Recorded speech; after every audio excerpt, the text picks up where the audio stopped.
رحم الله من قرأ الفاتحة. بسم الله الرحمن الرحيم.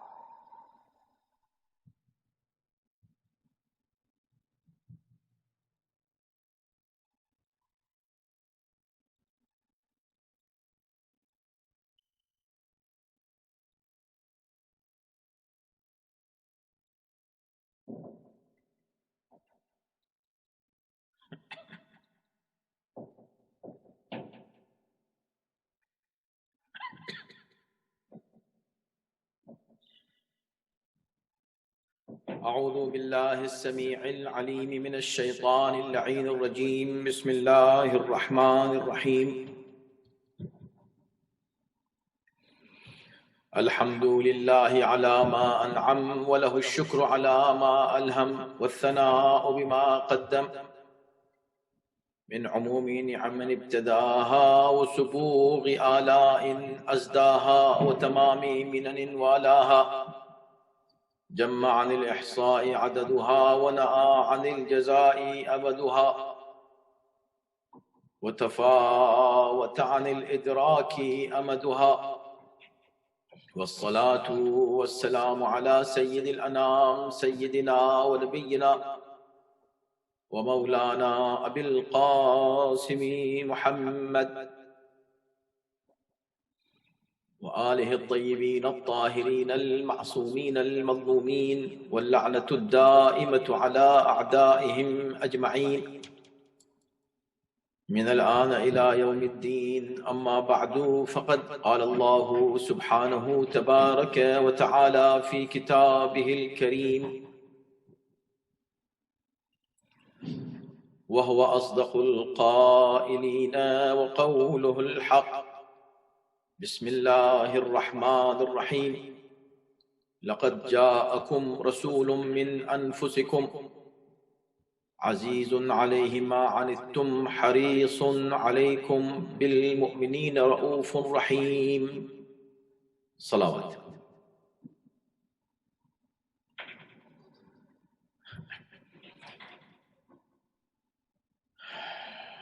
جان محترم، یہ آئی سی حسینی میں منعقد ہونے والے ایام فاطمیہ کے خمسہ مجالس کی آخری مجلس ہے اور اختتامی بیان ہے۔ اس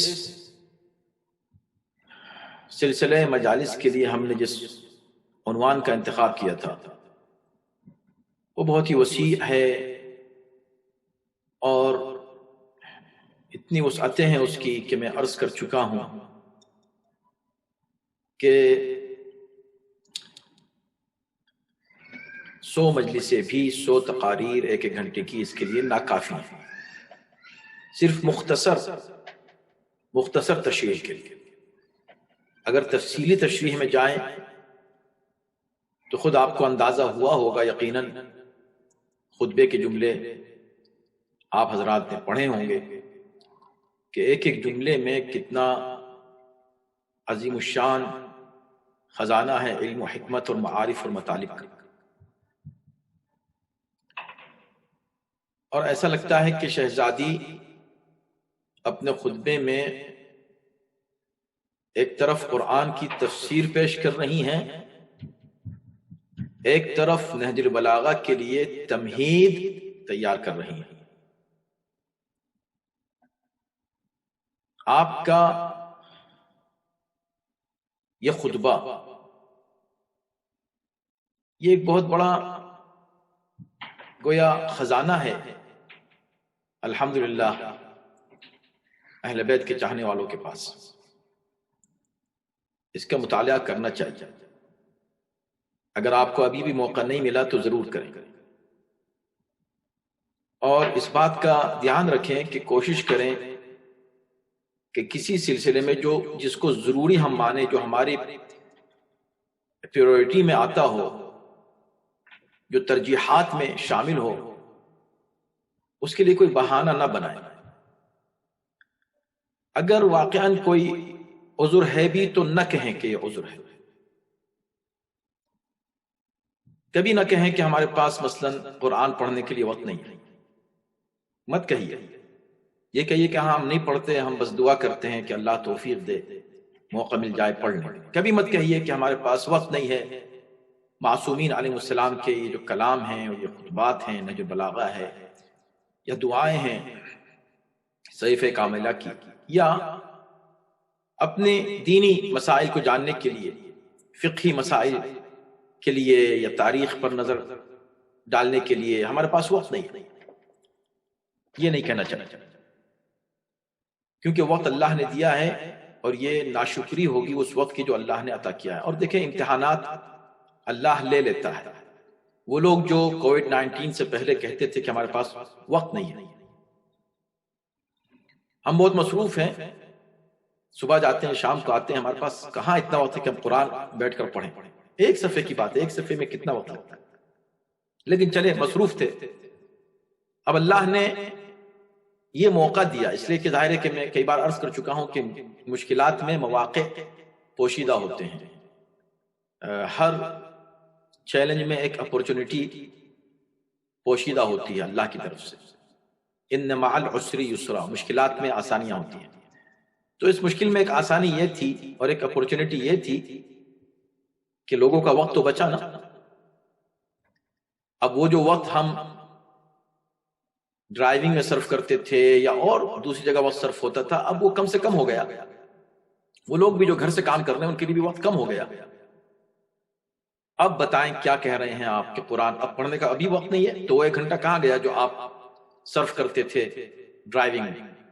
تو آپ نے 1 گھنٹہ کہیں اور لگا دیا، کسی ایسی جگہ جہاں پر زیادہ اہم تھا آپ کی نظر میں قرآن پڑھنے سے یا دیگر یہ تعلیم میں اپنا وقت صرف کرنے سے۔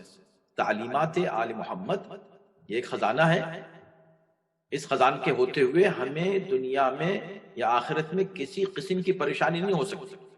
ہماری تمام مشکلات کا حل ان خزانوں میں موجود ہے، ہمارے پاس ہونے چاہیے، ہمیں ان کا مطالعہ کرنا چاہیے۔ ان میں سے ایک یہ خطبہ بھی ہے۔ تو کم سے کم ان 5 مجالس میں یہ اندازہ ہوا کہ یہ خطبہ اتنا اہم ہے کہ اس کو پڑھنا چاہیے۔ ہمارے بزرگ، ہمارے علماء، ائمہ اطہار علیہ السلام سے، بلکہ اس دور سے لے کر آج تک شیعہ جتنے ہیں انہوں نے ہمیشہ اس خطبے کی تاکید کی ہے اور اپنے بچوں کو خطبہ حفظ کرایا کرتے تھے، یاد کرتے تھے، اور یہ ان کی گویا تشیع کی علامت ہوا کرتا تھا کہ ان کو یہ خطبہ یاد ہے۔ کتنے لوگوں کو یہ خطبہ یاد ہے؟ چلیں چھوڑ دیں۔ کتنے لوگوں نے خطبہ پڑھا ہے؟ اب تو پڑھ لیں، اگر نہیں پڑھا تو ضرور اس خطبے کا مطالعہ کریں۔ اس کے ٹرانسلیشن تو کم سے کم موجود ہے ہر زبان میں، اور تشریحات بھی ہیں۔ اور ظاہر سی بات ہے کہ ہم نے ان 5 مجلسوں میں ہم کیا بیان کریں گے اس خطبے کے تعلق سے، لیکن صرف اتنا کہ ایک دروازہ کھلے اس کے مطالعے کے لیے، ایک کنجی ہاتھ میں آ جائے اس دروازے کو کھولنے کے لیے، اور کچھ نہیں۔ تو بہر کیف وقت صرف کریں، اپنا وقت دیں، روزانہ گھر میں فیملی کے تمام افراد بیٹھیں اور تھوڑا سا قرآن، یا جیسے میں اس سے پہلے بھی عرض کر چکا ہوں کہ آپ اس کو تقسیم کر سکتے ہیں ہفتے بھر میں، اگر صرف آدھا گھنٹہ بھی آپ رکھ لیں، آدھا گھنٹہ، ایک دن ایک مضمون، ایک دن ایک موضوع، ایک دن ایک حدیث، قرآن اور اخلاق اور تاریخ اور تفسیر، ان تمام موضوعات پر آپ حضرات مطالعہ کر سکتے ہیں، اس میں برکت بھی ہوگی انشاءاللہ۔ اس تمہید کے بعد میں اب آپ کی خدمت میں عرض کر رہا ہوں، وقت بھی نہیں ہے اور یہ آخری مجلس ہے، اور اب جو حصہ شروع ہوتا ہے، ہم نے ابھی تک اس خطبے کے 4 حصوں پر گفتگو کی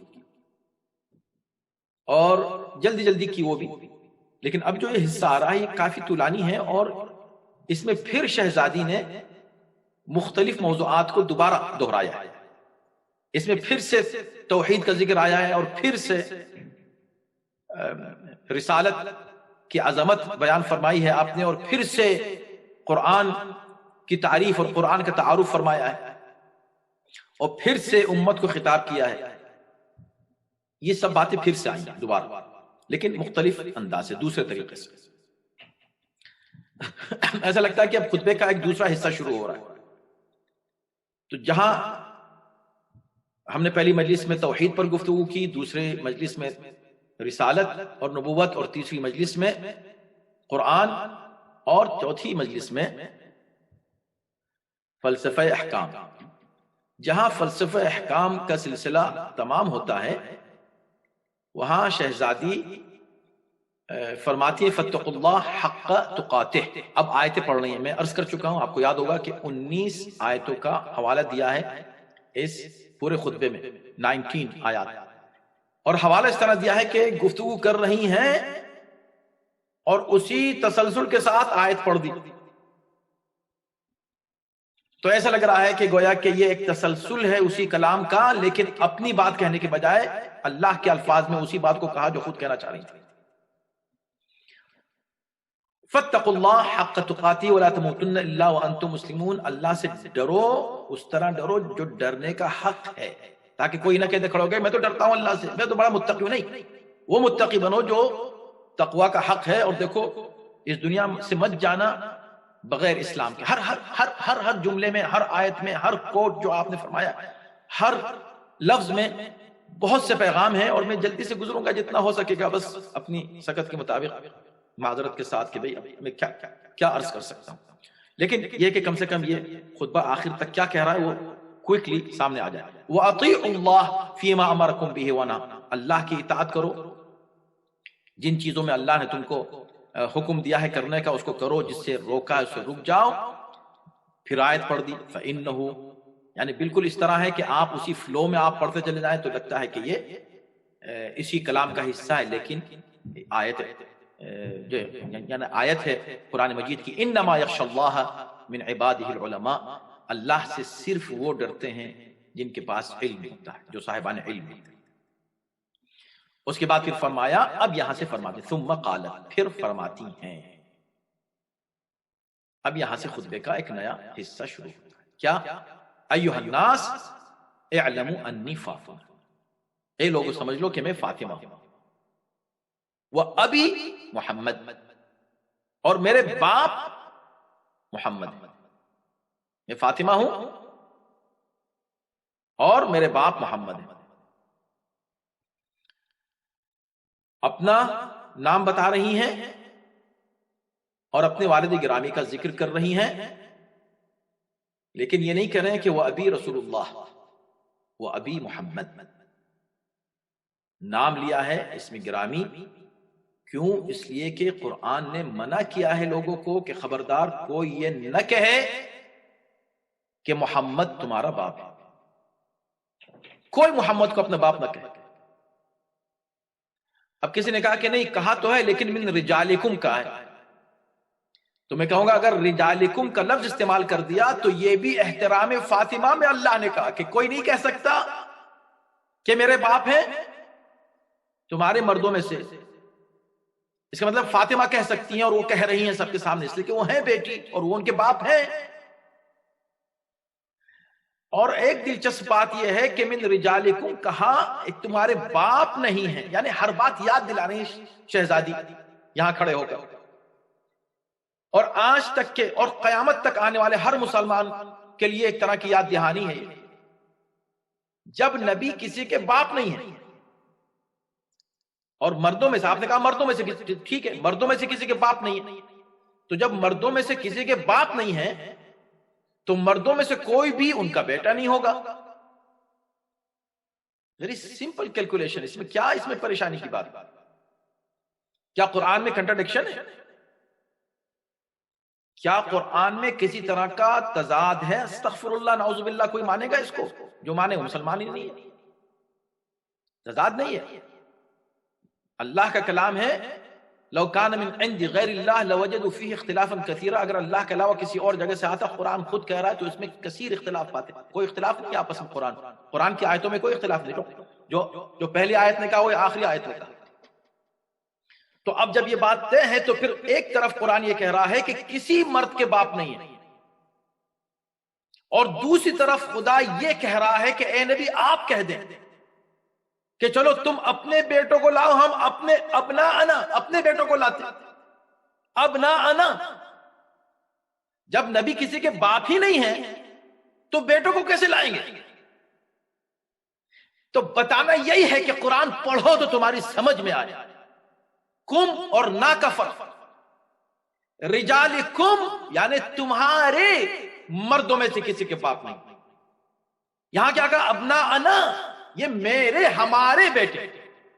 تو جو فرق ہوتا ہے نا تمہارے اور ہمارے میں، وہی فرق ہے امت میں اور اہل بیت میں.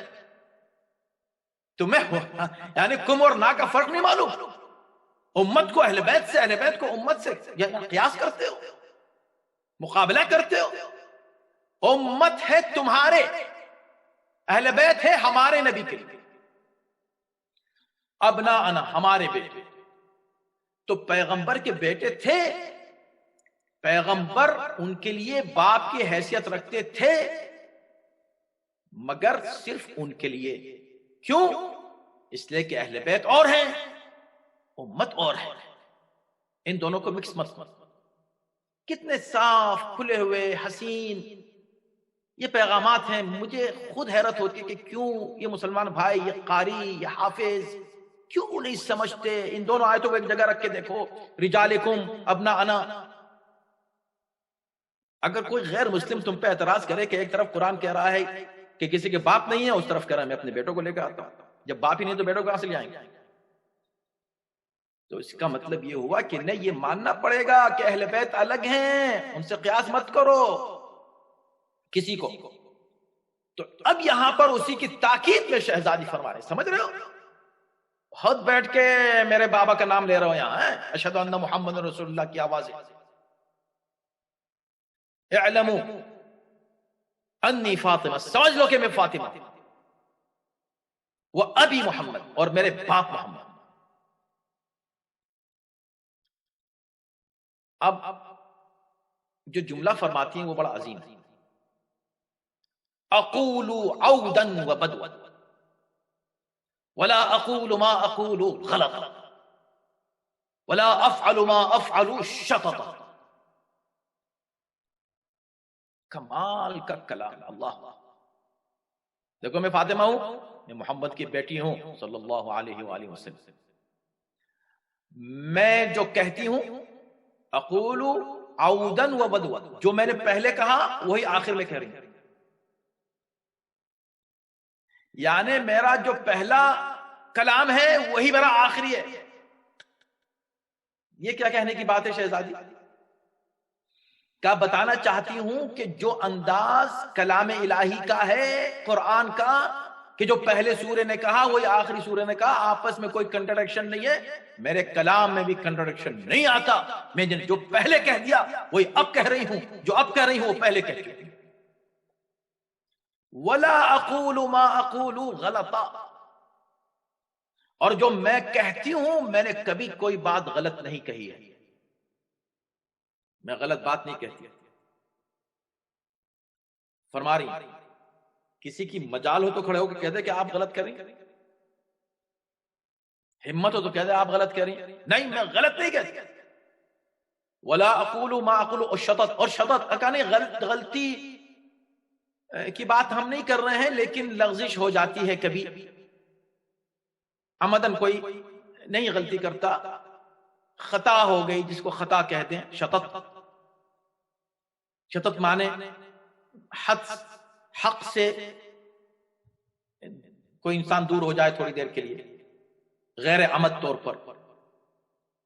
نہیں، میں وہ بھی نہیں، ہرگز نہیں. حق سے ایک لمحے کے لیے ہم الگ نہیں ہوتے. ہمارا نہ فعل، نہ ہمارا قول غلط ہے، نہ ہمارا فعل شطط. ہمارا قول بھی حق، ہمارا فعل بھی حق. اسی لیے فرمایا تھا کہ میں فاطمہ ہوں اور محمد کی بیٹی ہوں، اس لیے کہ قرآن نے پیغمبر اسلام کے لیے یہی بات کہی ہے. ان کا قول بھی ہمارا قول، ان کا فعل بھی ہمارا فعل. نبی جو کہتے ہیں وہی کہتے ہیں جو خدا نے کہا، اور جو نبی کرتے ہیں اصل میں خدا نے کیا.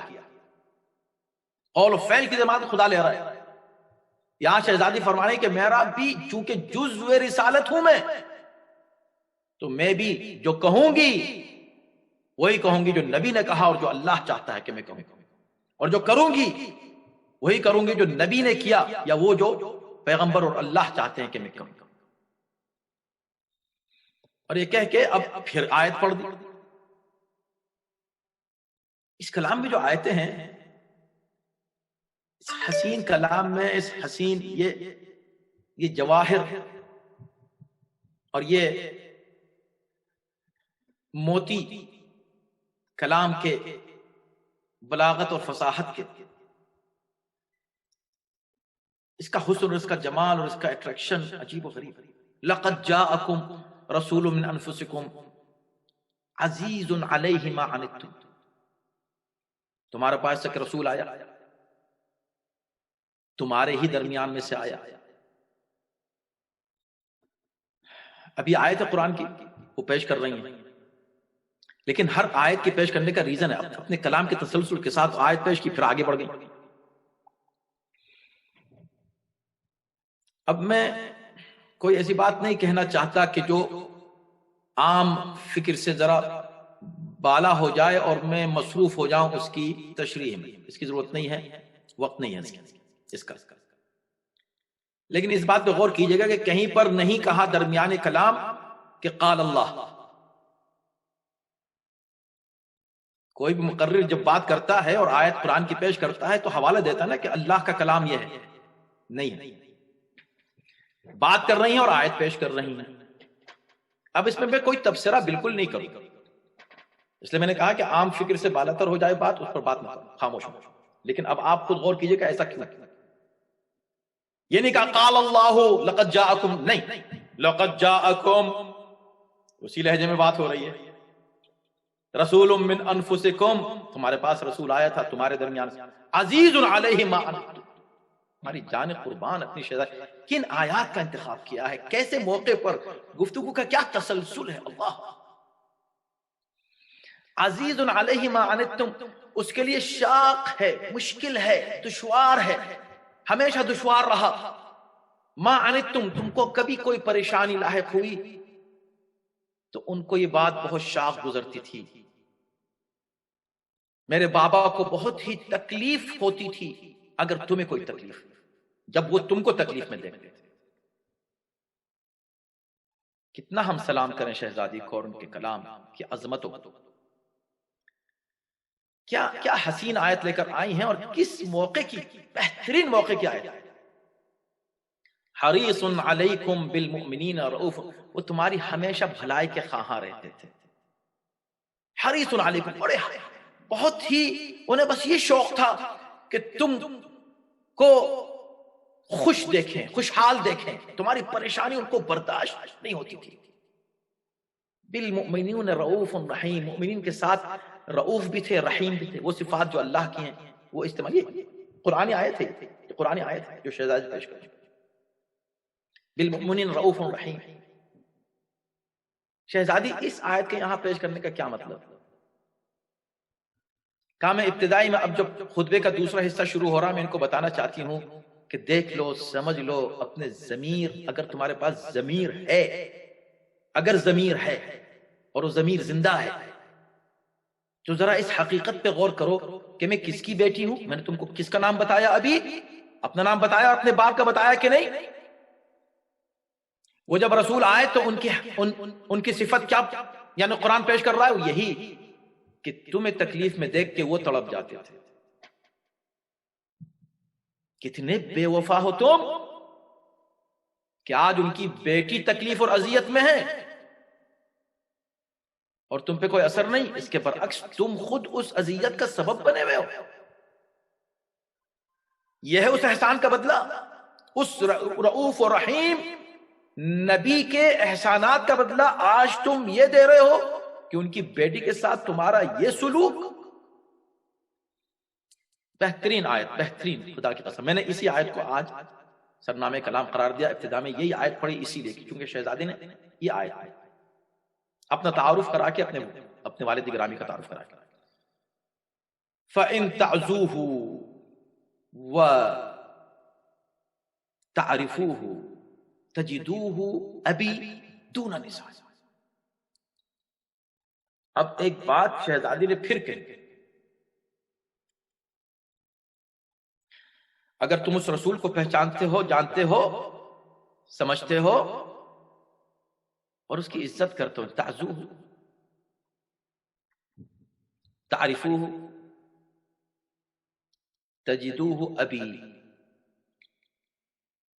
تو تم یہ پاؤ گے ہو کہ بس صرف میرے باپ تھے۔ اب دیکھیں کمال ہے یہاں، میرے باپ تھے یہ نہیں کہا دون رجالکم، تمہارے مردوں میں سے کسی کے باپ نہیں تھے، نہیں، دون نسائکم، تمہاری عورتوں میں سے کسی کے باپ نہیں ہوتے۔ کیوں؟ اس لیے کہ ایک بات قرآن نے کہہ دی تھی، دوسری بات میں کہہ دیتی ہوں۔ قرآن نے اس بات کو منع کر دیا کہ کوئی مرد ان کو اپنا باپ نہ کہے میرے احترام میں۔ اب میں تمہارے سامنے کہتی ہوں خبردار کوئی عورت میرے باپ کو اپنا باپ نہ کہے۔ کیا بات! قرآن کی حقیقی تفسیر اس کو کہتے ہیں دون نسائکم، اور یہ ان سب کا جواب ہے جو کہتے ہیں کہ پیغمبر اسلام کی ایک سے زیادہ بیٹیاں تھیں تو اس وقت کوئی کھڑے ہو کے کہتا آپ یہ کیسے کہہ رہی ہیں کہ کسی اور کی وہ باپ ہی نہیں تھے، وہ تو اس کے بھی باپ تھے اور اس کے بھی باپ تھے، اس کے بھی باپ تھے۔ بتا دیا ہرگز نہیں، میرے علاوہ کسی کو حق حاصل نہیں ہے کہ وہ کلمہ اس طرح پڑھے جیسے میں پڑھتی ہوں، اشہد ان ابی محمد رسول، صلوات اللہ محمد و آل محمد۔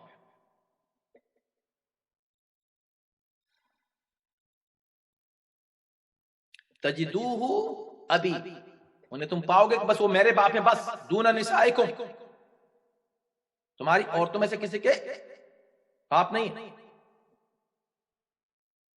وَأَخَ ابْنَ عَمِّي دُونَ رِجَالِكَ، اور میرے ابن عم یعنی علی کے وہ بھائی تھے، علی کے بھائی دون رجالکم، تم میں سے کوئی مرد یہ دعویٰ نہیں کر سکتا کیوں میرے بھائی تھے، کوئی ان کو اپنا بھائی نہیں کہہ سکتا، مجال نہیں کہہ سکتا۔ کیوں؟ ان کے تو اور بھی کزنز تھے، یہ پورے بنی ہاشم، اور ہر زبان میں جو کزنز ہیں ان کو بھائی کہتے ہیں، بھائی چارہ ہوتا ہے، تو کوئی ان کو بھائی نہیں کہہ سکتا، نہیں، کوئی بھائی نہیں کہہ سکتا۔ اور اس کے بعد ظاہر سی بات ہے، اب یہاں پر اگر ہم اس تشریح میں چل جائیں تو پوری مجلس یہیں پر تمام ہو جائے گی، اور وقت گزر رہا ہے اور مجھے بہت کچھ آگے بڑھنا۔ اخ ابن عمی، صرف میرے ابن عم یعنی علی ابن ابی طالب کے صرف وہ بھائی تھے، بس کسی کے نہیں، اور کسی کے مجال نہیں ہوئی کھڑو گے کہ کیوں نہیں بھئی، وہ تو ہم بھی تو ان کو اپنا بھائی مانتے ہیں، وہ تو ہمارے بڑے بھائی، آج ان کی شکل دیکھیں، وہ کہتے ہیں ان کو بڑا بھائی ہم جیسے تھے، ہمارے بڑے بھائی تھے۔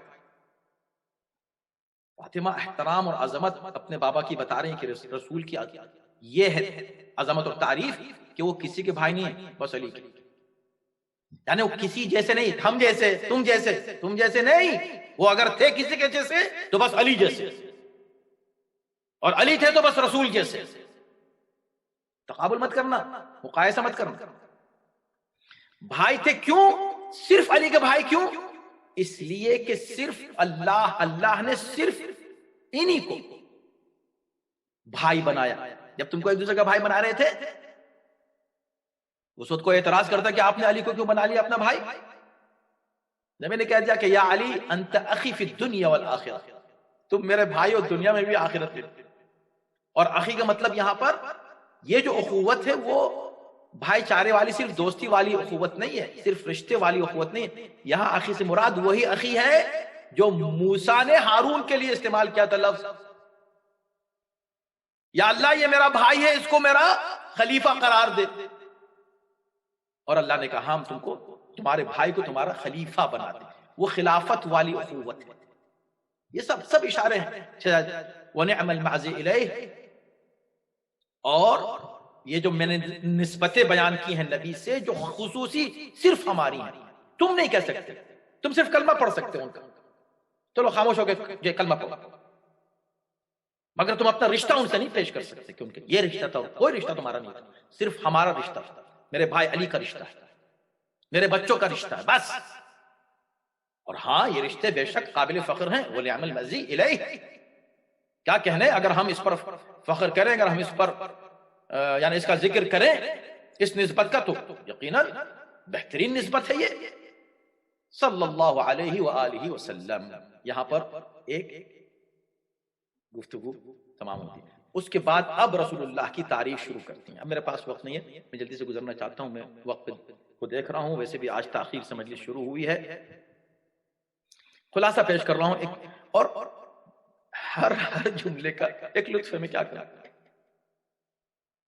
اشرے بھی ہوں اشرے، اگر انشاءاللہ کبھی موقع ملا، زندگی نے انشاءاللہ ساتھ دیا اور اللہ نے کرم فرمایا، تو انشاءاللہ جہاں بھی ہم یہ مجلس سے پڑھیں گے آپ کو پریشان نہیں کریں گے، فکر آپ نہ کریں کہ شاید اگلے سال کو پھر ہمیں جو ہے وہ سما خراشی کے لیے آ جائیں گے، ایسا نہیں ہے، یعنی جہاں بھی ہم پڑھیں گے انشاءاللہ اس کو اس حصے کی تشریح کریں گے، اس کا ایک الگ ہی لطف ہے۔ لیکن اس وقت ہم جلدی گزرنا ہے، اس حصے کے بھی آخری حصے پر جانا چاہتے ہیں جلدی، لیکن یہاں صرف یہ بتا دیں کیا کیا کہا جلدی جلدی، پھر آپ مطالعہ خود کر لیں۔ تو اس کے بعد اب پیغمبر اسلام کی عظمت بیان کر رہے ہیں کہ پیغمبر نے کس طرح تبلیغ کی، دین کی، اور کیسے دشمنوں سے مقابلہ کیا، اور کیسے دشمن ان کے مقابلے پر آتے تھے، کیسے ان کے سامنے رکاوٹیں پیدا کرتے تھے، اور کس طرح انہوں نے حق کو دنیا تک پہنچایا،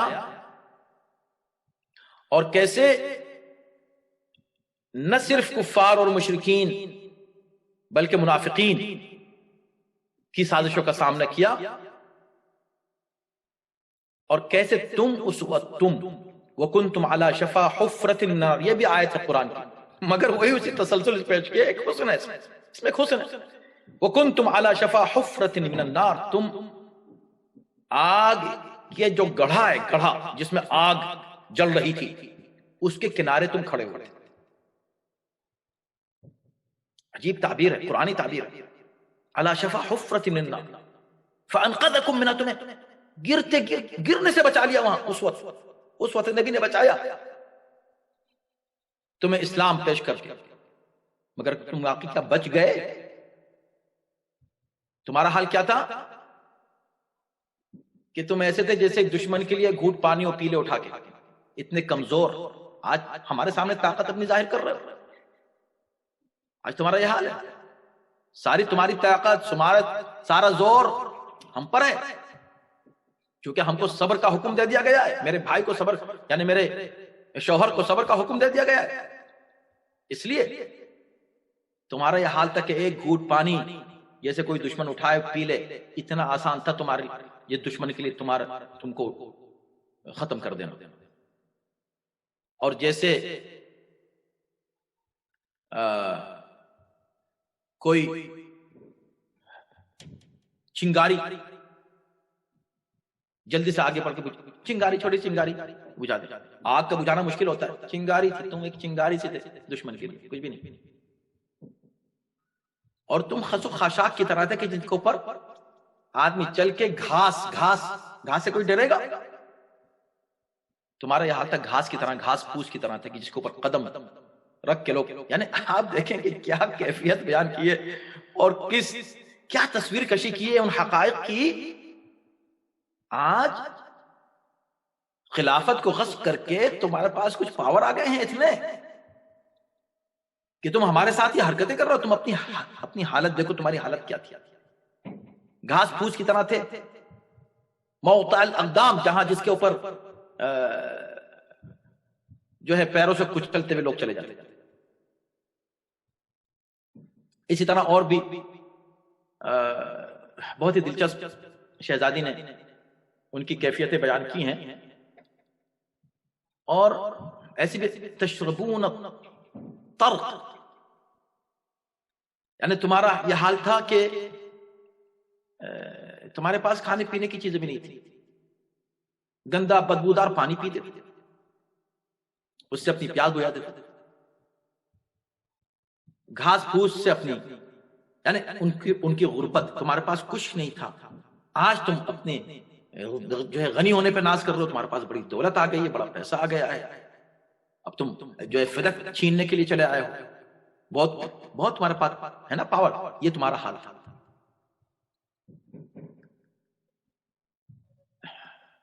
اس کے بعد پھر شہزادی مزید اس کیفیت کو، ان حالات کو بیان کرتے ہیں کہ جب اسلام پیش کیا گیا ہے تو ان میں کیا کیا دقتیں پیش آئیں. آپ دیکھیں، میں کیا کروں، وقت بہت تنگ رہ گیا، مجھے بہت افسوس ہو رہا ہے، لیکن خیر. اب یہاں پر ایک بہت ہی اہم پیراگراف آ رہا ہے، بہت ہی اہم، پلیز اس کو پڑھ لیجیے.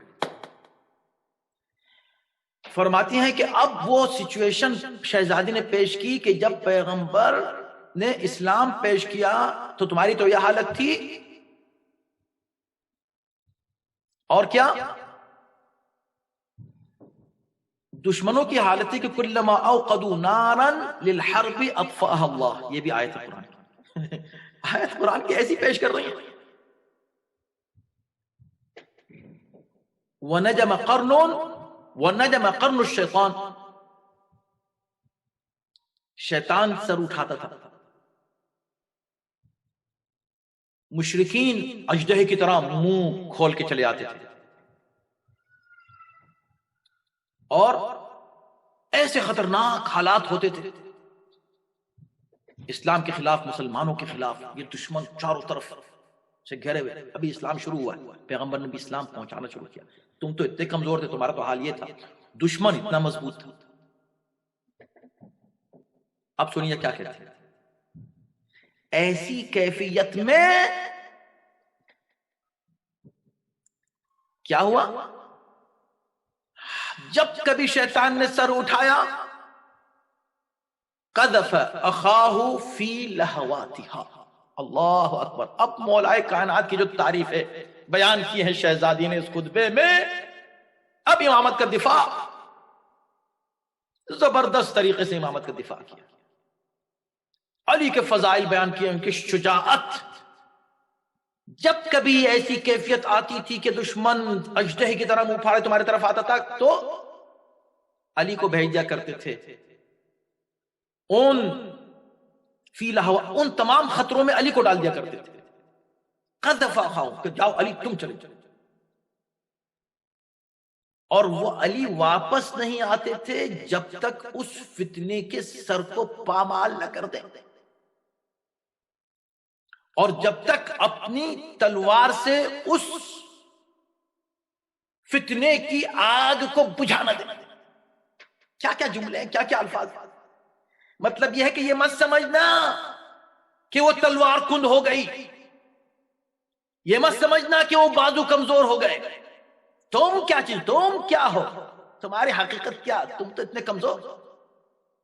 اس وقت جب دشمن بہت مضبوط تھا اور مسلمان کمزور تھے بہت زیادہ،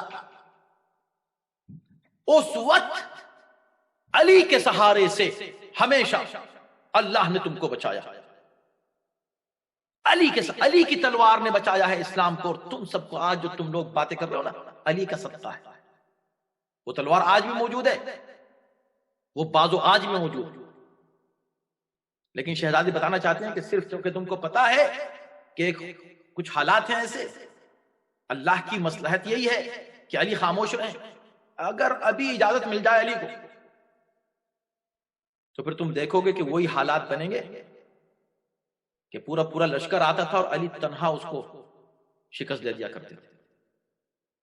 اور جب یہ کیفیت کرتے تھے فی سبیل اللہ، ان کا کوئی مقصد نہیں تھا جو تمہارا مقصد. تم تو پہلے ہی سے دیکھ رہے تھے کہ ہمیں حکومت مل جائے، ہمیں کچھ چیزیں مل جائے. علی صرف مقدودن فی ذات اللہ، مقدودن قد سے، یعنی ساری کوششیں ان کی، ساری کاوشیں ان کی، ساری زحمتیں اور پریشانیوں کا سامنا فی ذات اللہ، اللہ کے لیے. تو جب وہ اس زمانے میں تلوار چلا کے تکلیفیں اٹھاتے تھے اللہ کے لیے، تو آج تلوار کو نیام میں رکھ کے تکلیفیں اٹھا رہے ہیں اللہ کے لیے. جو کچھ ہو رہا علی اللہ کے لیے کر رہا. علی کی تعریف ہوئی مجتہدن فی امر اللہ، ان کی ساری کاوشیں اور کوشش صرف امر الہی کے لیے ہوتی. قریبا من رسول اللہ، ان سے زیادہ کوئی رسول اللہ سے کوئی قریب تھا ہی نہیں. سیدن فی اولیاء اللہ، اولیاء اللہ میں وہ سید و سردار وہ تھے. مشمرا ناصحا مجدا قادحا، لا تأخذہ فی اللہ لومۃ لائم. پھر یہاں آیت کے حوالے میں وہ مجاہد تھے، وہ امت کے خیر خواہ اور ناصح تھے، وہ قوی تھے، طاقتور تھے، اور ہر طرح کی زحمتیں اور جفاکشی کے لیے تیار تھے. ان حالات میں جب کہ علی اسلام کو بچانے کے لیے یہ قربانیاں دے رہے تھے، تمہارا کیا حال تھا؟ تم کیا کر رہے تھے اس وقت؟ اللہ اکبر، تم کیا کر رہے تھے؟ وَأَنْتُمْ فِي رَفَاهِيَّةٍ مِّنَ الْعَيْشِ وَادِعُونَ فَاكِهُونَ آمِنُونَ. تمہارا حال یہ تھا کہ تم عیش و آرام کے ماحول میں بسر کر رہے تھے. تمہارے اپنے الگ مزے تھے، تمہیں کوئی زحمتیں نہیں ہو رہی تھی. زحمت تو میرا شوہر اٹھا رہا تھا، اور تم اس انتظار میں بیٹھے رہتے تھے کہ کوئی تکلیف ہمیں یا علی کو پہنچ جائے یا رسول کو پہنچ جائے. صرف بری خبروں کے منتظر رہتے تھے. اور جب کبھی ایسا موقع ہوتا بھی تھا کہ چلو بھی تم بھی آؤ میدان میں، وَتَنْكُصُونَ عِنْدَ النِّزَالِ وَتَفِرُّونَ مِنَ الْقِتَالِ. جب جنگ کا موقع آتا تھا تو پہلے ہی سے شکست خوردہ ہو جاتے تھے. وَتَفِرُّونَ مِنَ الْقِتَالِ، جب قتال کا موقع آتا تھا تو بھاگتے ہوئے نظر آتے تھے.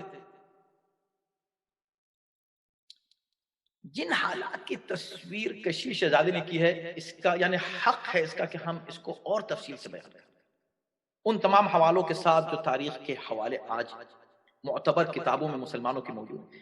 ضرورت ہے اس پر کام کرنے کی. حقیقت بہرکیف یہ ایک پیراگراف تھا، یہاں تمام ہوتا ہے. اس کے بعد پھر فرماتی ہیں فلما اختار اللہ لنبیہ دار انبیائہ ومأوى اصفیاء. جب اللہ نے اپنے پیغمبر کو، اپنے حبیب کو اس جگہ بلا لیا جہاں اس کے دیگر انبیاء اور اصفیاء موجود تھے. ظہر فیکم حسیکۃ النفاق. حسیکہ کہتے ہیں کانٹے کو. پیغمبر کی آنکھ بند ہوتے ہی تمہارے اندر وہ کانٹے نفاق کے وہ ظاہر ہونے لگے. کیا بات کہی ہے، واہ واہ واہ. یہ بالکل سورہ توبہ کی تفسیر پیش کر رہے ہیں شہزاد. یعنی تم نفاق تو تھا مگر وہ کانٹے ظاہر نہیں کر پا رہے تھے. تم جتنا کر سکے تھے اتنا کیا، لیکن اب تو بالکل پورے کانٹے نکل آئے، نفاق کے کانٹے حقیقت نکل. سمجھے؟ وَسَمَلَ جِلْبَابَ الدِّينِ. دین کا جو تم لبادہ اوڑے ہوئے تھے نا، مسلمان بنے ہوئے تھے، سب ظاہر ہو گیا، اتر گیا وہ سارا لبادہ ختم. بارکیف اب اس کے بعد یہاں سے ایک طولانی گفتگو ہے شہزادے کی، میں سب کو ترک کر رہا ہوں، جو ان کی کیفیت بیان کی ہے. وَأَطْلَعَ الشَّيْطَانُ رَأْسَهُ. شیطان نے اپنا سر ابھارنا شروع کر دیا پیغمبر کے انتقال کے بعد. یعنی جو کیفیت ان لوگوں کی تھی اور جس طرح سرزنش کی ہے اس وقت امت نے، جن لوگوں نے اس طرح کی حرکتیں کی، ظاہر ہے کہ سب کے لیے نہیں تھا. شہزادے کا فرمان ان کے لیے تھا جو انوالو تھے ان فتنوں میں جو پیغمبر اسلام کے بعد ہوئے اور جن کے اثرات آج تک مسلمانوں پر باقی اور قائم ہیں. وقت تمام ہوا، میں جلدی سے اس جگہ پہنچ جاؤں. تو یہ سب ہے کہ تم نے فتنے کے خوف سے. پھر یہ سورہ توبہ، آج کل ہم اسی پر گفتگو کر رہے ہیں، سورہ توبہ ہی کی تفسیر چل رہی ہے. میں پھر عرض کروں گا کہ ضرور شریف یعنی آپ مس کر رہے ہیں کچھ. میں آپ کو یقین دلا رہا ہوں کہ وہ باتیں ممبر سے نہیں، اتنا وقت ہی نہیں ہوتا ممبر پر، سمجھے؟ اتنے ہزاروں موضوعات ہوتے ہیں. تفسیر آیت با آیت جو ہو رہی ہے نا، یہ آپ کے شہر میں یہ ایک نعمت الہی ہے. اس کو ایزی مت لیں.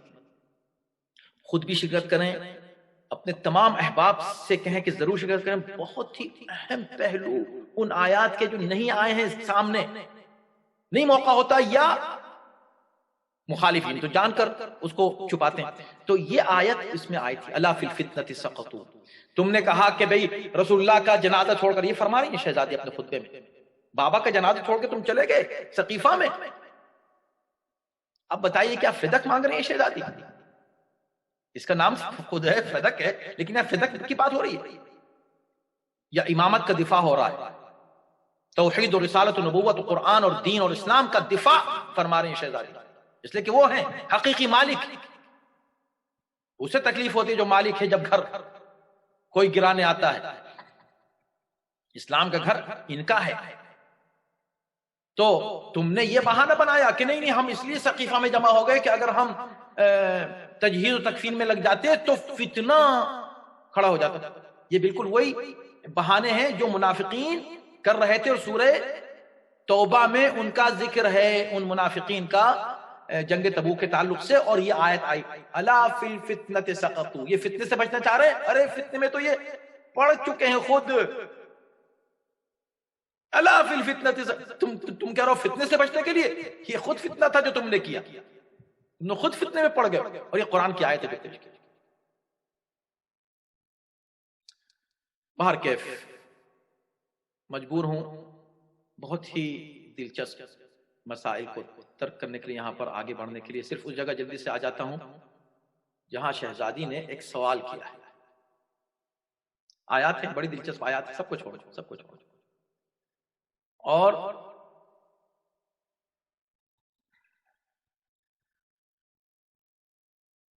فرماتی ہیں کہ تستجیبون لہتاف الشیطان الغوی، شیطان کی آواز پہ تم لبیک کہہ رہے، پہلے بھی کہہ رہے تھے اور اب بھی کہہ رہے ہو، اور یہ کہتے کہتے اب بہت دیر کے بعد آتی ہیں فدق کے مسئلے پر، اور جو گریز لیا ہے نا خطبے میں، کمال کا گریز ہے، میں کیا کروں کیسے بیان کروں۔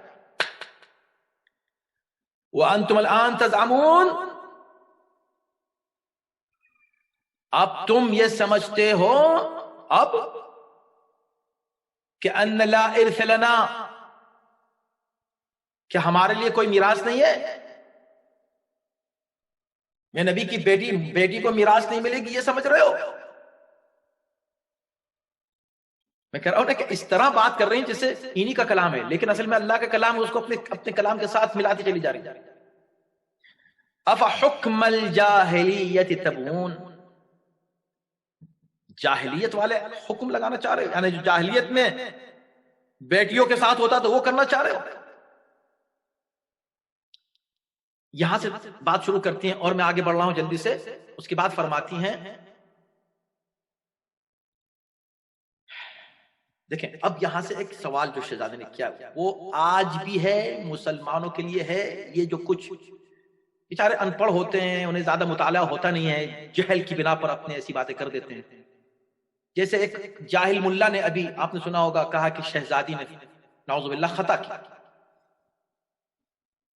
فدق مانگ کے خطا کی، جہل کی بنا پر، نہ قرآن پڑھتے ہیں، حافظ ضرور ہیں، حافظ ہوں گے بیچارے، مگر کہاں یہ اور کہاں قرآن ان کو مل ہی نہیں سکتا بغیر اہل بیت کے، جہل ملے گا علاوہ قرآن، اور قرآن ان کے لیے خسارہ بنے گا، خسارہ، قرآن خود کہہ رہا ہے خسارہ ہے ان کے لیے، جتنا پڑھو گے اور ان کو خسارہ ہی ہوگا، کوئی فائدہ نہیں ہونے والا قرآن کا۔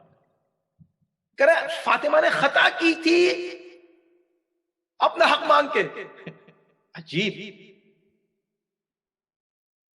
تو سنو، تم تو آج کہہ رہو خطا کی تھی نا، تمہارے جو رہبر تھے ان سے سوال کیا ہے شہزادی نے، اس کا جواب دے کر بتاؤ، چیلنج ہے۔ آج تک اس کا جواب نہیں آ سکا، نہ قیامت تک کسی میں مجال ہے کوئی جواب لا سکے۔ یہی وجہ ہے کہ اس مسئلے کو چھپانے کی کوشش کی جاتی ہے، اس کو دبانے کی کوشش کی جاتی ہے۔ تو پھنس گئے بیچارے کہہ کر کہ فاطمہ نے خطا کی تھی، پھنس گئے، ان کو پتہ ہی نہیں کہ کیا کہہ رہے ہیں۔ شہزادی نے ایک سوال کیا، اس سوال کا جواب لاؤ اگر ہمت ہو، اگر تم اپنے کو کچھ سمجھتے ہو، اور سب کو ہے یہ، ہر ایک کو یہ بات ایز اے چیلنج شہزادی نے کہی، مگر خطاب کس کو کیا ہے؟ تمہارے لیڈر، تمہارے رہبر کو، جس کو تم بچانا چاہتے ہو۔ کیا فرماتی ہیں سنیے سوال، افی کتاب اللہ ان ترث اباک ولا ارث ابی، تو جو مجھ کو میری میراث سے محروم کر رہا ہے، کیا اللہ کی کتاب میں ہے یہ کہ تو اپنے باپ کا وارث بن جائے، میں وارث نہ بنوں؟ اللہ کی کتاب میں ہے، قرآن میں ہے یہ شہزادی کا ایک سوال ہے اور ایک چیلنج ہے ہر دور کے لیے قیامت تک، اور حق اور باطل کے لیے ایک فیصلہ کن لکیر ہے جو شہزادے نے کھینچ دی ہے۔ اب یا قرآن اور اہل بیت کے ساتھ ہو جاؤ یا اس کے ساتھ ہو جاؤ جو قرآن اہل بیت کے مقابلے پر آ جائے۔ بہت پوچھتے نا یہ کہاں لکھا ہے قرآن میں، یہ دکھائیے قرآن میں، وہ دکھائیے قرآن میں۔ شہزادے نے تم سے پوچھا ہے یہ دکھاؤ قرآن میں کہ بھئی تم تو میراث پالو، میں میراث نہ پاؤں، دکھاؤ قرآن میں دکھاؤ۔ پھر کہتے ہیں کہ نہیں تم نے جان کے قرآن کو ترک کیا ہے۔ یہ اس بات کی طرف اشارہ ہے کہ جب نبی تمہیں اہل بیت کو دینا چاہ رہے تھے کہ اہل بیت لے لو، اس سے تمہیں فائدہ ہوگا، تم نے کہا نہیں اہل بیت نہیں چاہیے، کتاب کافی ہے۔ اب اہل بیت کتاب لے کے آ رہے ہیں، تم کہہ رہے ہیں کتاب نہیں چاہیے، تمہیں نہ کتاب چاہیے نہ اہل بیت چاہیے، تمہیں صرف گمراہی چاہیے۔ اس لیے کہ جہاں بھائی نبی نے کہہ دیا مجھ سے مت لڑنے آ جانا میرے بھیا، میرے مسلمان بھائیوں، مجھ سے مت لڑنے آ جانا کہ میں نے یہ بات کہہ دی۔ لڑنا ہے تو اپنے نبی سے لڑ لینا، ان سے جنگ بھی کر لینا جسے تم نے اس سے پہلے جنگ کی، کرو کہ یا رسول اللہ آپ نے یہ کیا کہہ دیا کہ جو قرآن اور اہل بیت سے وابستہ نہ ہوگا وہ گمراہ ہو جائے گا، جو قرآن اہل بیت کے مقابلے پر آ جائے گمراہ ہے، ضال ہے، ضالین میں شامل ہے، جن کے لیے روز ہم نماز میں کہتے ہیں یا اللہ ہمیں ان کا راستہ نہیں چاہیے، ضالین کا، مغضوب علیہم الضالین کا راستہ ہمیں نہیں چاہیے، اس میں آ جائے گا۔ فرماتے ہیں کہ تم نے کتاب خدا کو ترک کر دیا، کہتے ہو وارث نہیں، اور یہ حدیث تم لے کر آئے ہو کہ بھئی رسول اللہ نے کہا کہ نہیں ہم تو انبیاء جو ہیں وہ وارث نہیں بناتے۔ اچھا انبیاء وارث نہیں بناتے، خوب۔ اصل میں بھول گئے وہ بیچارے، شاید ان کو پتہ نہیں تھا یا شاید قرآن پر نظر نہیں تھی، قرآن نہیں تھا۔ اگر وہ یہ کہہ دیتے کہ رسول اللہ نے کہا ہے کہ میں وارث نہیں بنانے والا، تو شاید ان کی کچھ بات بننے کی امید تھی۔ اور یہ تو بالکل ہی ایک کھلی مشکل میں پڑ گئے یہ کہہ کر کہ ہم انبیاء، نحنو معاشر الانبیاء، ہم جو انبیاء ہیں وہ نہ وارث بنتے نہ وارث بناتے ہیں، دونوں میں سے کچھ نہیں، نہ ہم میراث لیتے ہیں نہ ہم میراث چھوڑتے ہیں، دونوں میں سے کچھ نہیں کرتے۔ شہزادی نے 3 لفظ کا جواب دیا، 3 لفظ پر مشتمل ایک آیت پیش کر دی اور دونوں جواب دے دیے۔ وَوَرِثَ سُلَيْمَانُ داؤد۔ اب یہاں کہہ رہے ہیں اِذْ يَقُولُ، اب یہاں کہہ رہے ہیں، اب اللہ فرما رہا ہے، یہاں جو آیتیں پڑھی ہیں اِذْ يَقُولُ کہہ کے پڑھی کہ اس کو میرا قول مت سمجھنا ہے، اللہ کا قول ہے، خدا کہہ رہا ہے وَوَرِثَ سُلَيْمَانُ داؤد، سلیمان داؤد کے وارث بنے۔ میں سلیمان بھی نبی تھے، داؤد بھی نبی تھے، لینے والا بھی نبی، دینے والا بھی نبی، وارث بننے والا بھی نبی، وارث بنانے والا بھی نبی۔ کہہ رہا ہم انبیاء جو ہیں وارث نہیں بناتے۔ اس کے بعد اور آیتیں پڑھی، زکریا کی آیت پڑھی ہے، فَهَبْ لِي مِن لَّدُنكَ وَلِيًّا يَرِثُنِي وَيَرِثُ مِنْ آلِ يَعْقُوبَ۔ یا اللہ مجھے ایک ایسا بیٹا جو ایسا بیٹا عنایت فرما کہ جو میرا وارث بنے اور آل یعقوب کا وارث بنے۔ تو جو ہے بہت تنگ ہو گیا وہ، میں دیکھ رہا ہوں ٹائم، شب شہادت سے آتے۔ اس کے بعد پھر فرمایا یوصیکم اللہ فی اولادکم، یہ بھی قرآن میں ہے، وقال وقال وقال کہتی چلی جا رہی ہے۔ یوصیکم اللہ فی اولادکم للذکر مثل حظ الانثیین، قرآن میں یہ تو انبیاء کی بات تھی، جرنل یہ بات کہی گئی ہے کہ ہر مرد کو دگنا حصہ ملے گا عورت سے، اور پھر یہ حکم دیا ان ترک خیرا الوصیۃ للوالدین والاقربین بالمعروف حقا علی المتقین۔ ارے بھائی جو خدا حکم مؤمنین کو دے رہا ہے کہ اگر تم کچھ مال چھوڑ کر جا رہے ہو تو اس مال کے تعلق سے وصیت لکھ کے چلے جاؤ، یہ حکم ہے، حقا علی المتقین. تو جب یہ حکم ہے مومنین کے لیے تو نبی سے مستثنا ہے کہ ان کو کوئی وصیت نہیں لکھنی چاہیے تھی کہ بھئی یہ میری زمین نہیں ہے اور میرے بعد میرے اولاد کو نہیں ملنی چاہیے، ایسے کوئی وصیت لکھ دیتے، یا ان کو دے دینی چاہیے اور اس کو دے لکھتے کچھ. بہرکیف اور بھی بہت ہی زبردست آرگومنٹ شہزادی نے پیش کیا ہے، بہت ہی حسین. میں سب کو چھوڑ رہا ہوں، صرف ایک جملہ لیتا ہوں کیونکہ شاید وہ اس پوری تقریر کا خلاصہ آپ کو لطف آئے. اور یہ شہزادی کا کلام، یعنی کتنا ہمیں شکر خدا ادا کرنا چاہیے کہ ہم اہل بیت کے پیروں ہیں. اور عقل، بھئی خدا کسی کو کسی چیز سے محروم کرے، عقل سے محروم نہ کرے. یہ وہ لوگ ہیں جو عقل سے محروم ہیں بیچارے، نہ قرآن پڑھ پاتے ہیں، نہ تاریخ کی حقیقت کو دیکھ کر جو ہے کوئی فیصلہ کر پاتے ہیں، نہ احادیث ان کے موقف کو تبدیل کر پاتی ہیں، کچھ نہیں. اب دیکھیں کیا فرما رہی ہیں شہزادی. چونکہ کیا کہا گیا کہ نبی جو ہیں وہ میراث نہیں چھوڑتے. اب شہزادی نے تو یہ آیتیں پیش کر دی، میراث نہیں چھوڑتے. خود پیغمبر نے کہا ہے کہ اگر کوئی میری حدیث بیان کرے اور قرآن سے ٹکرا رہی ہو، دیوار پہ دے دے، دیوار پہ. کوئی اس کلام کی اہمیت ہی نہیں ہے جو قرآن سے ٹکرا جائے.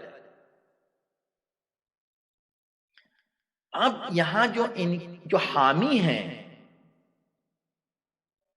غاصبان فدق کے، میں ایسے الفاظ استعمال کر رہا ہوں ان لوگوں سے جو بہرکیف اس نظریے سے متفق نہیں ہیں، ان سے معذرت کے ساتھ کہ بھئی میں کیا کروں. آپ غور کر لیں اور اگر میں غلط نکلوں تو مجھے آپ جو چاہیں سزا دے دیں. ہم تو یہ مانتے ہیں کہ غاصبان فدق تھے، اس لیے کہ یہ خطبے، یہ قرآن، یہ حقائق. اب اس میں ہم کیا کریں؟ یہی بہت ہے کہ ہم اور کچھ نہیں کریں اس کے آگے. یہ بہت ہے، اس کی آپ کو قدر کرنی چاہیے کہ ہم لوگ اور کچھ نہیں کریں اتنے مظالم کے باوجود، اور نام بھی نہیں لیں. تو اب حمایت میں آ گئے. نہیں، بالکل صحیح کہا انہوں نے. انبیاء نہیں چھوڑتے میراث. اچھا، اور قرآن جو کیا مطلب قرآن جو کہہ رہا ہے کہ میراث چھوڑتے؟ نہیں بھائی، قرآن یہ نہیں کہہ رہا. اچھا، کیا کہہ رہا ہے؟ کہ قرآن یہ کہہ رہا ہے کہ میراث نہیں چھوڑتے، یعنی مادی دنیاوی مال و دولت یہ نہیں چھوڑتے، زمینیں نہیں چھوڑتے. علم کی میراث چھوڑ کر جاتے ہیں. علم کی. آپ کسی سے بات کریں، ان جاہلوں سے، اجہلوں سے بات کریں، کسی جاہل سے بات کریں، چلیں وہ آپ کو یہی دلیل دے گا کیا کہ نہیں، وہ تو علم کی میراث چھوڑتے ہیں. یہاں قرآن جتنی بھی بات کر رہا ہے علم کی بات کر رہا ہے. اللہ تمہاری ہدایت فرمائے، بس میں یہ دعا کروں گا. اس کا جواب شہزادی نے دے دیا. میں کیوں نہیں؟ میں کون؟ یہ دیکھو ہر طرح پھنس گئے. حقیقت یہی، یا تو مانو کہ انہوں نے میراث چھوڑی جیسے دیگر انبیاء نے چھوڑی، اور یہ فدق بطور میراث واپس کرو فاطمہ،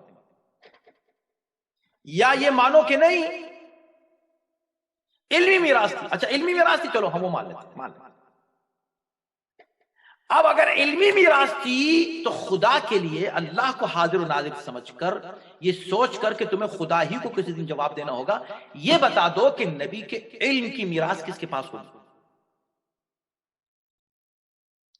نبی کے علم کی میراث کا وارث بتاؤ کون ہے؟ بتاؤ.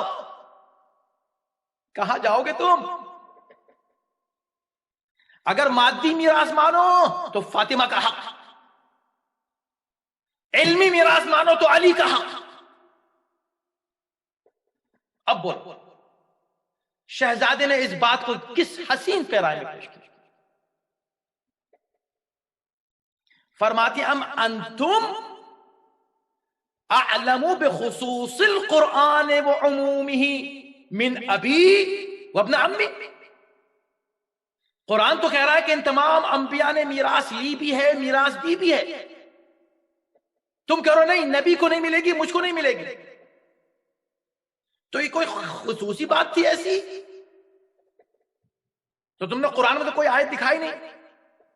اب تشریح کرنے چلے آؤ گے تو کیا تم قرآنی عموم و خصوص کو، قرآنی علوم کو میرے بابا سے اور علی سے زیادہ جانتے ہو؟ سبحان اللہ. ارے بھائی اگر یہ علمی میراث تھی، چلو مان لو علمی میراث، تو یہ میراث کہاں ملے گی؟ علی کے پاس. ویسے تو ہر مسئلہ پوچھنے چلے آتے تھے علی کے پاس، یا علی یہ بتا دیجئے، یا علی یہ بتا دیجئے، اور نہیں بتایا تو ہم ہلاک ہو جاتے. ہمیں تو یہاں پر ہی پوچھ لیتے آ کر علی سے، یا علی یہ مسئلہ آ گیا، بتائیے ہم کیا کریں. فاطمہ فدک مانگنے آ گئی ہیں، جبکہ فاطمہ کے باپ نے یہ کہا ہوا ہے اور قرآن یہ کہہ رہا ہے، اب بتائیں ہم کیا کریں. پوچھ لیتے ان سے، خود فیصلہ کرنے بیٹھ گئے. بھئی یہ تو ایک عام بچہ بھی کہہ دے گا غلط تھا. فیصلہ خود، یعنی جج جو ملزم ہے خود ہی جج بن گیا، خود ہی فیصلہ کر لیا. مدعا علیہ ہے، مدعا علیہ کبھی جج بنتا ہے دنیا میں، کائنات میں؟ کبھی سوچا، کبھی دیکھا؟ عقل کے خلاف، علم کے خلاف، قرآن کے خلاف، پیغمبر کی احادیث کے خلاف، اہل بیت کے خلاف، کس چیز کے خلاف نہیں ہے یہ مسئلہ؟ کیوں حمایت کرتے ہیں؟ وائی؟ کیا مل رہا ہے آپ؟ ان کو تو فدق مل گیا، ان کو حکومت مل گئی، آپ کو کیا مل رہا ہے؟ آپ توجہ کریں میرے بھائی، میرے عزیز، آپ غور کریں، توجہ کریں. وقت تمام ہو گیا، میں معذرت چاہتا ہوں. اس میں بہت ہی اہم مسائل اور دقائق ہیں جس کا ذکر ہے اس خطبے میں. یہ خطبہ بہت عظیم ہے، اس پر توجہ کریں. اب آخری بات، بہت کچھ میں نے چھوڑ دیا ہے خطبے میں سے، لیکن اب میں گفتگو یہیں پر روک دیتا ہوں. سمجھا؟ روک، بس جتنا کہہ سکتے تھے کہہ. اب اس سے زیادہ وقت نہیں ہے، لیکن آپ پڑھ لیجئے گا اس کے آگے. خطبہ پڑھیے گا اور اس کے بعد پھر جو جواب دیا گیا ہے اس خطبے کا اس کو بھی پڑھ لیجئے گا. اس کے بعد پھر شہزادے نے جو کہا ہے وہ پڑھ لیجئے گا. پھر کیا ہوا وہ سب پڑھ لیجئے گا. یہ فدق کے تعلق سے انشاءاللہ آپ کو موقع ملے ضرور پڑھیے. یہ حق ہے آپ کے اوپر، ہم سب. لیکن جو بات میں کہنے جا رہا ہوں صرف کہ اے مسلمانوں، ایک چیز طے ہو گئی،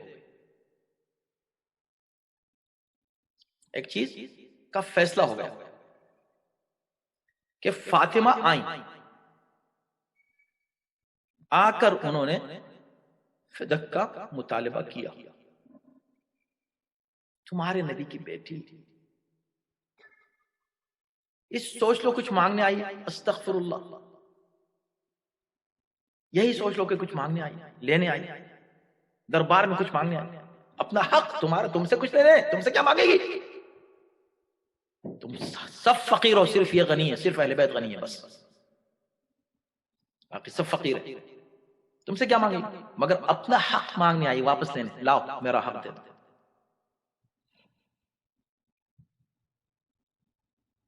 تو اب تک بات قرآن کی تھی، حدیث کی تھی، تاریخ کی تھی. اب تم سے ہے مسلمانوں بات.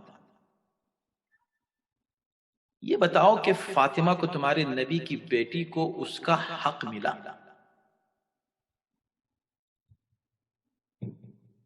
یا خالی ہاتھ واپس آ گیا؟ ہو سکتا ہے یہ جملہ بہت آسان لگے کہ خالی ہاتھ واپس آ گیا، لیکن خدا کی قسم فاطمہ کی مصیبتوں کا آغاز یہیں سے ہو جاتا ہے. مظلومیت تو بہت پہلے سے ہے بلا شبہ، اور مصیبتوں کی تو کوئی انتہا نہیں ہے، لیکن اس تعلق سے یہیں سے خالی ہاتھ واپس آ گیا. اور جو کچھ، جو سلوک ہوا ہے دربار میں، اس کا تو ذکر ہی نہیں. اور اس کے بعد جب واپس آتی ہیں، یہ 10واں دن ہے پیغمبر اسلام کے وفات کے بعد، 10ویں دن ایسا ہوا. واپس آتی ہیں، علی بھی آ جاتے ہیں، حسن و حسین بھی واپس آ جاتے ہیں. فاطمہ خاموش سر جھکائے گھر میں آ کے بیٹھ جاتی. علی نے فاطمہ کو دیکھا کہ فاطمہ بہت رنجیدہ ہو. فاطمہ رونے لگی. علی نے کہا فاطمہ غم نہ کرو. کہا نہیں علی مجھے اس کا غم نہیں، میں جو رو رہی ہوں اپنے لیے نہیں رو رہی ہوں.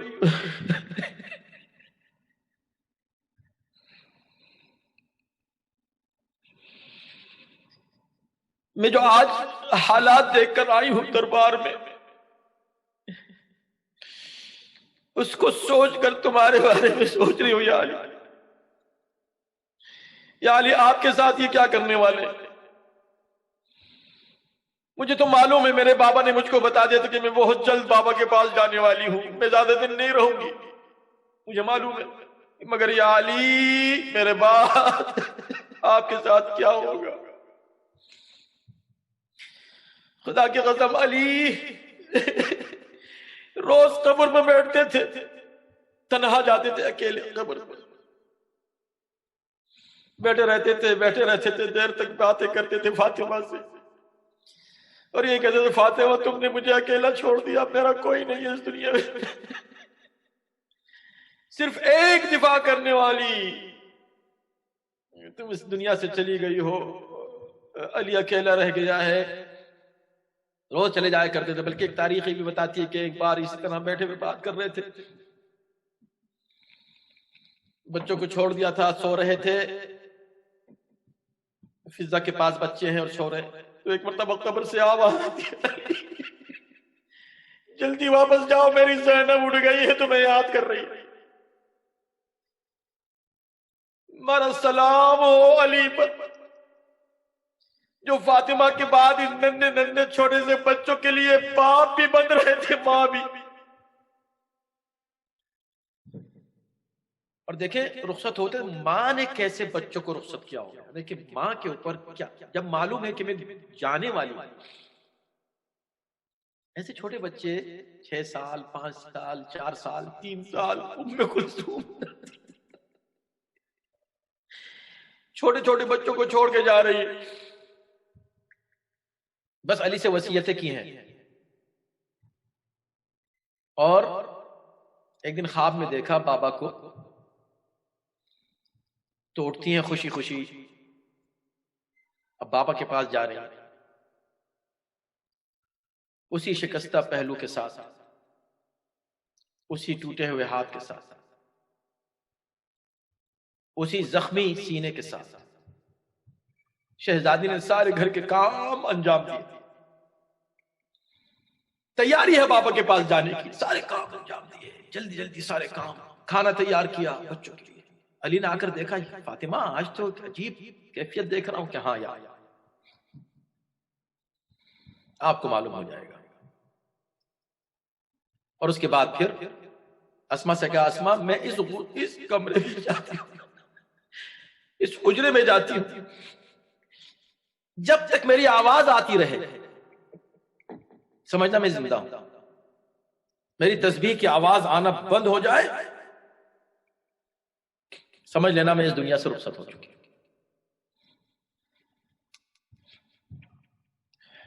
بیٹھی ہوئی اسما دعائیں کر رہی ہیں، یا اللہ میری بیوی کی خیر ہو، یا اللہ میری بیوی کی خیر ہو، بیوی کی خیر ہو. بس ایک مرتبہ آواز آتی ہے، آواز جو آ رہی ہے بند ہو جاتی ہے. کھانا تیار تھا، حسن و حسین آتے ہیں گھر میں، کھانا اسما نے تیار کر دیا، سامنے رکھ دیا. بچے ایک مرتبہ کھانے کو دیکھ کر کہتے ہیں کہ اماں کہاں ہے؟ کہا بیٹا تم کھا لو، آج ماں نہیں آئی. کہا اسما کیا تم نے کبھی ہم کو دیکھا ہے بغیر ماں کے ہم نے کھانا کھایا ہو؟ یہ کیسے ممکن ہے ماں کے بغیر کھانا کھا لیں؟ اصرار ہوتا رہا، کھانا بچوں نے نہیں کھایا. آخر میں اشارہ کیا اس کمرے میں. اب جو بچے داخل ہوئے کیا دیکھا کہ ماں اس دنیا سے رخصت ہو چکی ہے. دوڑے ہوئے مسجد میں آئے، بابا اماں رخصت ہو گئی. عجیب جملہ آیت اللہ ہے، وحید خراسانی نے اپنے الفاظ میں کس انداز سے بیان کیا، وہ کہتے ہیں جیسے ہی علی کو پتا چلا، پہلی بار ہے تاریخ میں علی جیسا شجاع کھڑے کھڑے زمین پر گر جاتا ہے، اس خبر کو سن نہیں پائے علی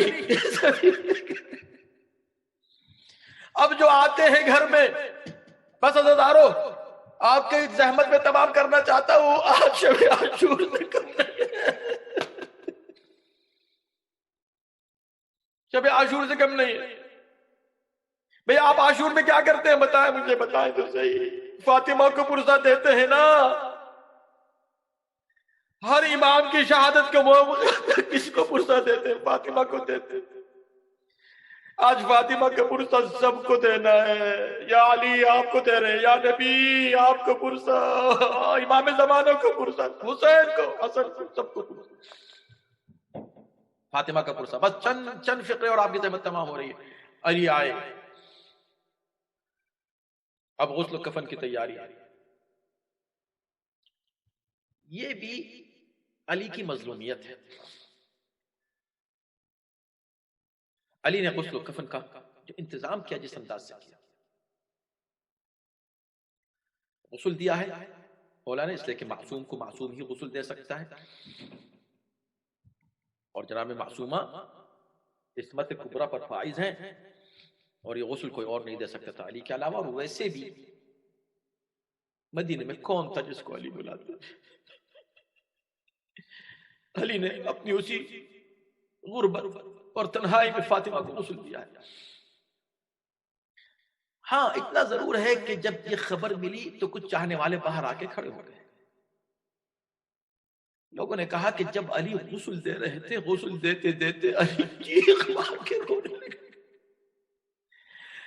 اب لوگ پریشان ہیں کہ علی اس طرح روتے ہم نے کبھی نہیں دیکھا۔ بے شک جب باہر آئے تو لوگوں نے کہا کہ بہت بڑی مصیبت ہے مولا، لیکن اس طرح آپ روئے، ایسا تڑپ کے ہم نے کبھی نہیں دیکھا، کبھی نہیں سنا آپ کو روتے ہوئے۔ کہا تم نے سچ کہا، لیکن ہم نے غسل دیتے ہوئے فاطمہ کے پہلو پہ ایسا زخم دیکھا کہ جس کو ہم برداشت نہیں کر سکے۔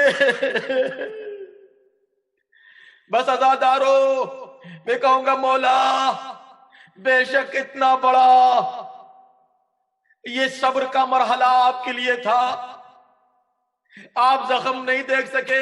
سلام ہو اس علی پر، وہ کربلا کا علی جو شام میں ایک ننھی سی بچی کو دفن کرنے کی تیاری کر رہا ہے، کتنے زخم ہیں جسم پر۔ اب جب جنازہ تیار ہو جاتا ہے بس تو فکر اور، کیونکہ شب شہادت ہے، میں نے آج کے لیے مصائب روکے رہتے، آپ نے اندازہ کیا ہوگا میں نے سارے دن مصائب کم ہی پڑے،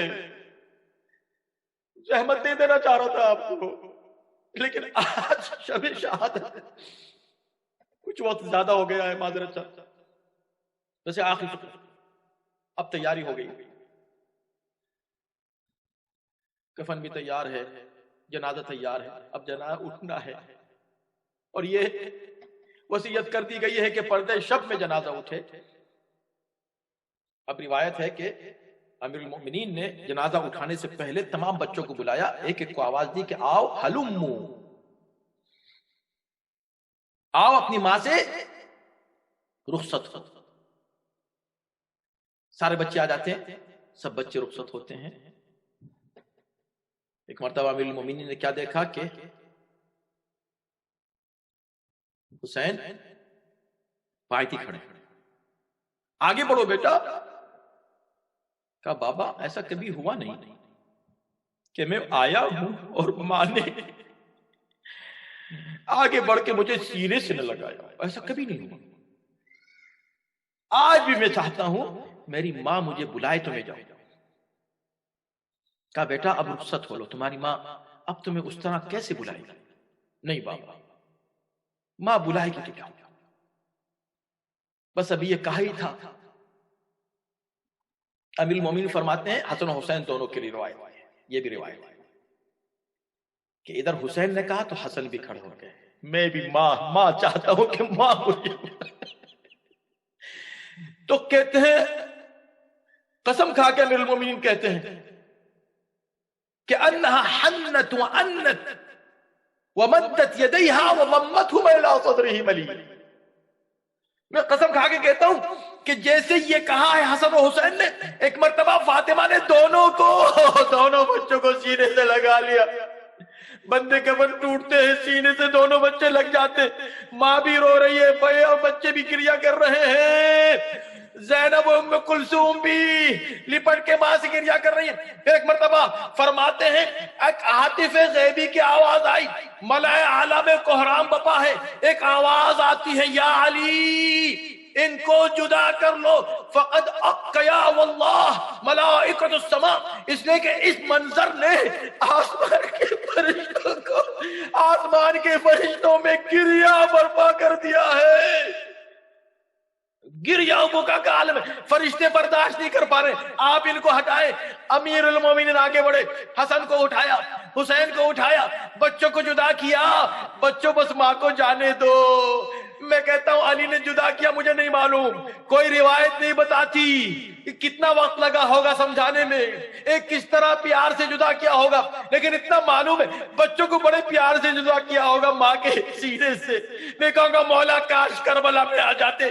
یہی حسین کربلا کی سرزمین پر ہے، ایک جلتی ہوئی ریگ اور ایک ننھی سی بچی، ایک کٹا ہوا سر ہے، ایک کٹا ہوا سر، اور اس جسد سے ایک مرتبہ سینے سے لپٹی ہوئی ہے، بین کر رہی ہے بابا مجھے تماچے مارے گئے، بابا میرے دامن میں آگ لگی. ابھی یہ ہو رہا ہے کہ ایک ظالم آتا ہے تماچے مار کے جدا کرتا ہے.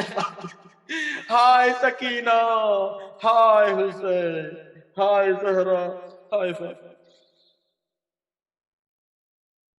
وسيعلم الذين ظلموا أي منقلب ينقلبون.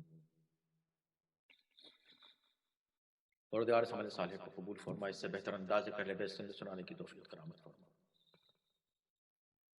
ہر آفت و بلا سے محفوظ فرما. یا اللہ یہ جو ذکر ہم نے کیا ہے ان 5 ایام میں، اس سے شرف و قبولیت کرامت فرما. خداوندہ اس ذکر میں تاثیر کرامت فرما. خداوندہ جو مؤمنین اس میں شریک ہوئے مسلسل، اور جو آئندہ بھی کبھی ان مجلسوں کو سماعت کریں گے، خداوندہ ان کو اجر جزیل کرامت فرما. معرفت اور محبت میں ہمارے دلوں میں اہل بیت کے تعلق سے اور جناب معصومہ کے تعلق سے اضافہ فرما. خداوندہ جو لوگ حق کے زہرا کو نہیں جانتے، نہیں پہچانتے، خداوندہ ان کی ہدایت فرما. اور جن کی ہدایت کی کوئی امید نہیں ہے اور اہل بیت کے خلاف اور ان کے چاہنے والوں کے خلاف ظلم کا سلسلہ جاری رکھے ہوئے ہیں، ان کو ذلیل و خوار اور نابود فرما. یا اللہ آج حضرت زہرا کی قبر بھی شکستہ ہے، پروردگار اس مظلومیت کو دیکھا نہیں جاتا. یا اللہ اب جلد سے جلد وہ حالات ہو جائیں کہ ہم اپنی آنکھوں سے شہزادی کے مزار کو دیکھ سکیں. اگرچہ مزار معین نہیں لیکن سمبولک ہی صحیح، شہزادی کا مزار بن جائے، اور شہزادی کے جو فرزند ہیں 4 اور دیگر جو اہل بیت کے قبور ہیں جنت البقیع میں، اس کی تعمیر ہو جائے. اور جو لوگ اس سلسلے میں کوششیں کر رہے ہیں، خداوندہ ان کو کامیابی کرامت فرما. امام زمانہ کے ظہور میں تعجیل فرما، ان کے آن و انصار میں داخل شامل فرما. اس مجلس میں شریک تمام مومن و مومنات کے دلی مقاصد اور حاجات کو اور دعاؤں کو پورا فرما. ربنا تقبل منا انک انت السمیع. ماتم حسین.